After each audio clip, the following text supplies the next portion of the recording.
Good morning বন্ধুরা, তোমাদের সকলকে স্বাগত আরতি ডেলি ব্লগে। এসে গেছে আজকে একটা নতুন ব্লগ নিয়ে।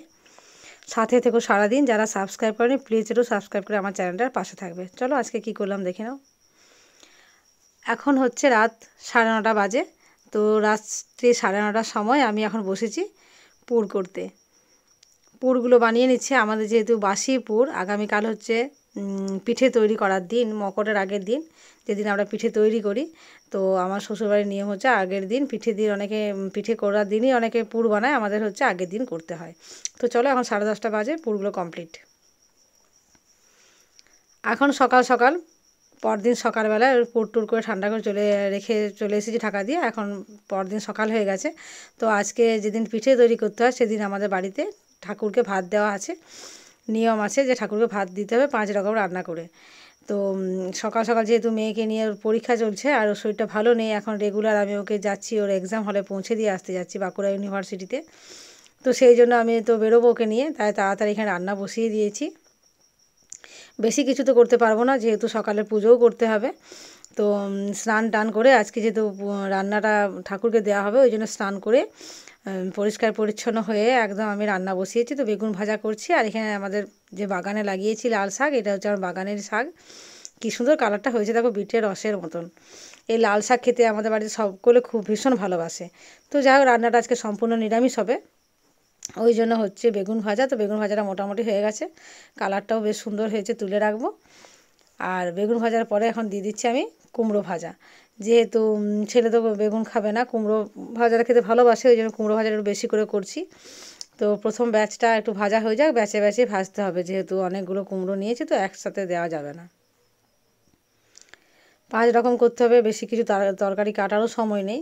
কালকে যেহেতু পুরগুলো রাত্রেবেলা বানাচ্ছিলাম, সবজি কেটে রাখি অন্যদিন ফ্রিজে, তো আজকে সেটুকু সময় পাইনি, ওই জন্য ঝটপট যেটা সম্ভব সেটাই করে নিচ্ছি।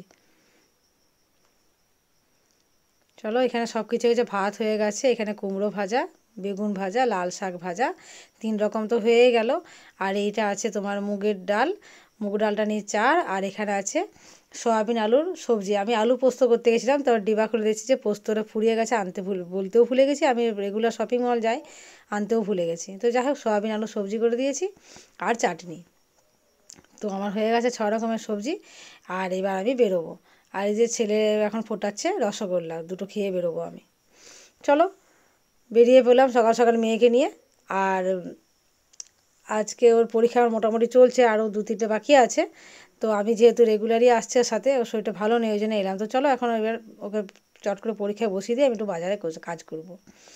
চলে এসেছি ইউনিভার্সিটিতে। মেয়ের বান্ধবীদের ফোন করতে করতে যাচ্ছে যে সব পৌঁছে গেছে কিনা, একটু বেশ শুনশান লাগছে। আজকে যেহেতু পুজো করেছি, রান্না করেছি, ওই জন্য একটু লেট তো হয়েছে। অন টাইমে পৌঁছে গেছে অবশ্য, পরীক্ষাটা শুরু হয়নি, কিন্তু বাইরে কাউকে দেখতে পাচ্ছি না, একটু ভয় ভয় লাগছে। চলো অন টাইমে পরীক্ষা দিয়েছিল। আর মেয়ে পরীক্ষার হল থেকে বেরিয়ে এসেছে, এখন 2:40 বাজে, ওর 2:40-এ ছুটি হয়। তো এখন বসে গেছি খাওয়া দাওয়া করতে। মেয়ের সাথে যাচ্ছে ওর বান্ধবী, তো ও আমাদের সাথে খাবার খাচ্ছে। বললাম চল একসাথে খাওয়া দাওয়া করে বেরিয়ে যাব। আমরা আজকে কিছু নিইনি, চারাপোনা নিয়েছি, যেহেতু অনেকটা বেলা হয়ে গেছিলো। চলো বেরিয়ে পড়েছি। এখন আমরা পরীক্ষা দিয়ে এখন ফিরছি। সূর্যটা দেখো কী সুন্দর গাছের ফাঁকে ফাঁকে উঁকি মারছে, বেশ ভালো লাগছে, কিন্তু লাল হয়ে আছে একদম। জানি না ক্যামেরায় কতটা বোঝা যাচ্ছে, কুয়াশা পড়া কিন্তু অলরেডি শুরু হয়ে গেছে। আজ কটা দিন বেশ কুয়াশা পড়ছে। তো চলো এখন আমরা যাব মুকুটমণিপুরের ওপর দিয়ে, কেননা ওর বান্ধবী বাড়ি হচ্ছে অম্বিকানগরে। তো ওকে ওখানে ড্রপ করব, তারপর আমরা বাড়ির ফিরবো। চলো, এটা হচ্ছে মুকুটমণিপুর। এখন দেখো এখন তো সিজনের সময়, কিন্তু বেশ হালকা কম কম মানে গাড়ি দেখতে পাচ্ছি, খুব একটা ভিড় নেই। তবে মকরের দিনে অবশ্যই ভিড়টা হবে, কারণ এখানে পরেশনাথ তো সামনে। সেদিন কিন্তু দূর দূরান্ত থেকে অনেক লোক আসে, মকরের এখানে মেলা বসে, মেলা দেখতে মকর সংক্রান্তিতে। আগে আমরাও আসতাম, তো এই বছর বোধহয় হবে না, কারণ এখন যেহেতু দুটো দোকান হয়ে গেছে, কর্তা কিনে দুজন দুদিকে থাকি। তো তবু একবেলা বন্ধ থাকবে অবশ্য, কারণ সকলকে ছুটি দিতে হবে, স্টাফদেরকে। সবাই এখানে মেলা দেখতে যায় টুকটাক। তো এতটা রাস্তা আসা হবে না, কাছাকাছি বাড়ির সামনে যে মেলা বসবে সেগুলোই দেখবো। আর অবশ্যই তোমার সাথে শেয়ার তো করবোই, মেলা ঘুরতেও যাবো, তোমার সাথে শেয়ারও করবো। তো আজকের ভিডিওটা কীরকম লাগলো অবশ্যই কিন্তু কমেন্ট করে জানিও। চলো, আমার এখন মাথায় প্রচুর চাপ আছে, বাড়িতে গিয়ে যে পুর করে এসেছি, আজকে পিঠে তৈরি করার দিন। তো বাড়ি ফিরে তো আমাকে সেই পিঠেগুলো বানাতে হবে, এটা একটা ভীষণ চাপ। তো মেয়ে আছে, মেয়ে বানাতে জানে, ও অবশ্য অনেকটা হেল্প করে দেবে, ওইটা একটা সুবিধা হয়েছে। তো চলো ওকে এখন ড্রপ করবো এবার। ওকে নামিয়ে দিয়েছি ওর বান্ধবীকে, আর এখন আমরা চলে এসেছি বাড়িতে। এসে ঝটপট করে আমরা যে যা চেঞ্জ করে নিলাম, চেঞ্জ করে এখন আমরা বসেছি এখন পিঠে বানাতে। এই জাস্ট শুরু হয়েছে, ঘাটাটা হয়ে গেছে, গুঁড়িটা যেটা রেডি করা সেটা করে নিয়েছি। তিলপুরটা দেখো তো পাথরের মতো শক্ত হয়ে বসে গেছে, এটাকে আবার একটু গরম করবো ভাবছি। তো চলো পিঠে তৈরি করা কমপ্লিট হয়ে গেছে। সেদ্ধ পিঠে খুব কম করেছি যেহেতু কেউ খেতে চায় না। তো আর এখানে দুধের পিঠাটা একটু বেশি করেছি, এটা খেতে সবাই পছন্দ করে। আর ভাবছি পাশের বাড়িতে একটুখানি করে পিঠে দেবো, দুধ পিঠে। আর ওই জন্য একটু বেশি করা ওদেরকে দেবো বলে বেশি করে করেছি, দুটো বাড়িতে দিয়ে আসবো। ছোটো ছোটো বাচ্চাও আছে, ওদের খেতেও খাবে আর কি। তো চলো, এটা আমার তো ওভার হয়ে যাচ্ছে। এই যে হাতলগুলো আছে না দুধের কড়াইয়ের, হাতলের সাইড থেকে দুধ লিক হয়ে নিচে পড়ছে। তো আমি কিছুতেই বুঝে পাচ্ছি না কি করব না করব। তো দেখি কি যে করা যায়। আর এখনও কয়েকটা ছাড়তে বাকি আছে, আর অনেকগুলো বানিয়েও ফেলেছি।